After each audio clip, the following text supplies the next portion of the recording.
The 49ers just pulled off their most impressive win of the season, a 19-12 victory over the Dallas Cowboys. Now the 49ers have won 12 games in a row and will fly to Philadelphia later this week to face the Eagles in the NFC Championship. Here are the 49ers grades for their win over Dallas. Brock Purdy, B+. He threw for just 214 yards and no touchdowns, and his passer rating was a pedestrian 87.4, but he managed the game well and didn't turn the ball over, as opposed to the Cowboys quarterback, Dak Prescott, who shriveled under pressure and threw 2 picks. Purdy was under heavy pressure as well in the first half, but did not fold. In fact, he kept the offense afloat while the run game was non-existent and the offensive line struggled to block the Cowboys' defensive front. He also made some impressive throws down the field, particularly to George Kittle. More on him in a minute. Purdy now is just the 3rd rookie quarterback ever to win 2 playoff games.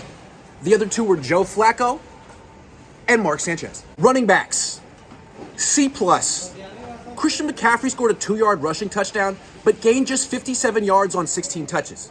I thought he would carve up the Dallas defense, but they shut him down until they ran out of gas in the second half. Meanwhile, his backup, Elijah Mitchell, gained just 3.6 yards per carry, but helped end the game with a 13-yard first down run that forced the Cowboys to burn all their remaining timeouts. He was clutch. Wide receivers, C-. Deebo Samuel had 56 yards from scrimmage and no touchdowns, and the 49ers frequently took him off the field for run plays because he didn't block well. He also walked back to the huddle frequently and played with very little urgency. Brandon Ayuk had just 26 yards total, and he dropped a pass that almost got intercepted. The best wide receiver was Juwan Jennings, who caught both of his targets. He deserved more than 2 opportunities. He's a reliable receiver and a phenomenal blocker. Reward his effort. Tight ends, A. George Kittle turned the momentum of the game with a 30-yard juggling catch up the seam, while the game was tied at 9 late in the 4th quarter. Kittle wasn't even supposed to run a route on that play, but no one else was open, and he saw open space downfield, so he ran to it, and Purdy hit him. Later during that drive, Kittle also drew a defensive holding penalty that negated a sack and gave the 49ers an automatic first down on 3rd and 9. Kittle finished the game with 5 catches for 95 yards. He always saves his best performances for the biggest games.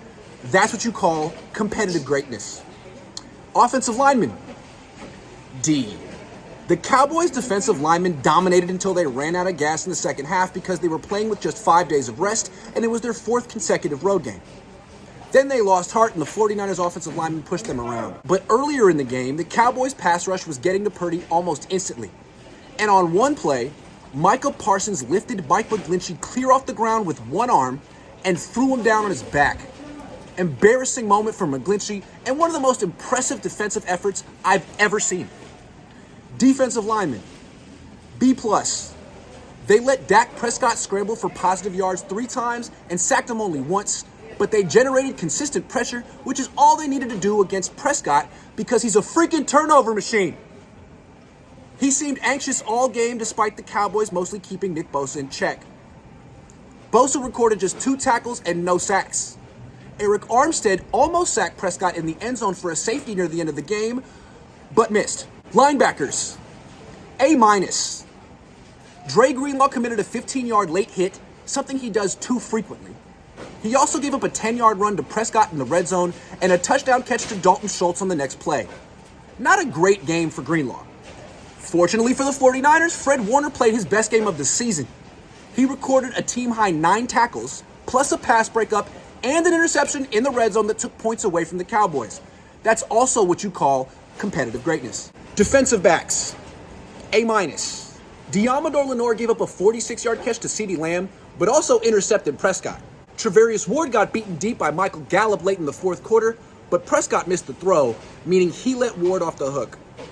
Other than these plays, the Cowboys never attacked the 49ers secondary down the field. And Jimmy Ward tipped a pass that Fred Warner intercepted.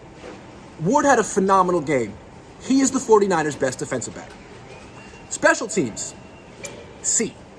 They allowed the Cowboys kick returner to gain a whopping 30 yards per return, and Ray McLeod fumbled for the first time this season. But he also had a 53-yard return. Robbie Gould made all of his kicks, plus the 49ers blocked an extra point. Coaches, B. DeMeco Ryans deserves major credit. He had 4 head coach interviews scheduled for this past week, but canceled 2 so he could focus on the Cowboys. Wise decision. Ryans scouted the Cowboys' offense perfectly and made their quarterback look like a complete liability. To be fair, once the Cowboys' running back Tony Pollard left the game with an ankle injury, Ryans' job became much easier. And for some odd reason, the Cowboys took only 2 shots down the field all game, and both times their receivers were open. Look for the Eagles to challenge the 49ers secondary downfield much more frequently next week. On offense, the 49ers struggled more than they ever have with Purdy at quarterback. And that's because Kyle Shanahan got outcoached by Cowboys defensive coordinator Dan Quinn.